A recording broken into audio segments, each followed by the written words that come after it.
Sesungguhnya orang-orang yang memperdebatkan tentang ayat-ayat Allah tanpa alasan yang sampai kepada mereka, tidaklah di dalam dada mereka melainkan hanyalah keinginan akan kebesaran yang mereka sekali-kali tidak akan mencapainya. Maka mintalah perlindungan kepada Allah. Ini diberikan contoh dari ayat ini seperti orang dalam majelis ilmu, dia sengaja mau tunjukkan kalau dia hebat, maka dia selalu bertanya, dia selalu menonjol. Bukan tidak boleh bertanya, bertanya hal yang dibutuhkan. Kalau nggak dibutuhkan hanya untuk menunjukkan kalau anda hebat, tidak ada gunanya sama sekali. Allah menjelaskan dalam ayat ini, dia tidak akan pernah dapatkan kebesaran yang dia inginkan. Yang ada orang cemooh, ini orang lagi, ini orang lagi, gitu kan.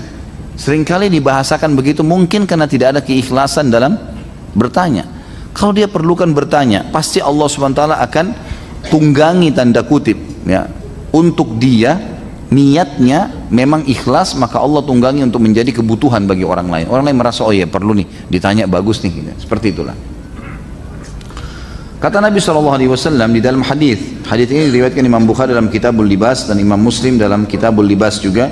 Kemudian ada juga perawi-perawi yang lain seperti Nasai, dan bisa dilihat kalau punya bukunya di footnote-nya. Kata Nabi SAW, bainama rajulun yatabakhtaru fi burdaihi idh khasafa Allah bihil arda fahuwa yatajaljalu fiha ila yaumil qiyamah. Ketika seorang laki-laki sedang berjalan dengan segala kesombongannya dengan menggunakan kedua mantel barunya, bajunya, tiba-tiba Allah menenggelamkannya ke dalam bumi, maka dia meronta-ronta di dalamnya sampai hari kiamat. Ini tentu kalau kita baca letterlet tidak faham maksudnya, tapi ulama hadis merincikan, mengatakan ada sebagian sahabat menukil bahwasanya ini terjadi pada Bani Israel. Dulu ada pernah orang sombong, kemudian dia jalan, lalu Allah Subhanahu wa taala karena kesombongannya ditenggelamkan ke dalam bumi dan dibiarkan oleh Allah Subhanahu wa taala meronta-ronta, gitu kan, sampai terjadi hari kiamat baru dicabut ruhnya, ya, disiksa oleh Allah Subhanahu wa taala. Ada juga pendapat di antara mereka yang mengatakan ini terjadi pada umat Muhammad SAW dan bisa terjadi pada siapapun yang seperti itu. Sengaja jalan dengan baju barunya, menganggap remeh semuanya orang. Sengaja keluar dengan kendaraannya yang baru, lalu keluarnya niatnya bukan karena menikmati mobil baru, bukan. Untuk menunjukkan kalau dia hebat bisa membeli mobil sekian harganya. Untuk apa ini semua? Gak perlu. Nikmatin boleh, tapi menjatuhkan orang lain ini tidak boleh sama sekali.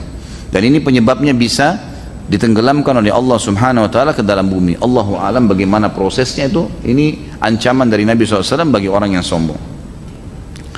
Orang-orang yang sombong, teman-teman sekalian, pada hari kiamat nanti akan dibangkitkan, ya, pada hari kiamat dalam kondisi sangat kecil, seperti semut saja di tengah orang-orang manusia yang besar.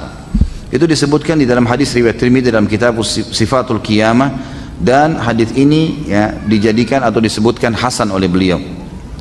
Kata Nabi SAW, yuhsyarul jabbaruna wal mutakabbiruna yaumal qiyamati amsalad dzurri yata'humun nas.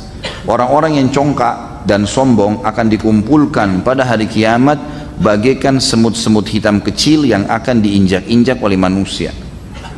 Jadi manusia kayak tidak lihat dia di mahsyar, diinjak-injak tapi tidak mati. Itu sebagai hukuman sebelum kiamat, sebelum masuk neraka. Ini di mahsyar seperti itu hukumannya.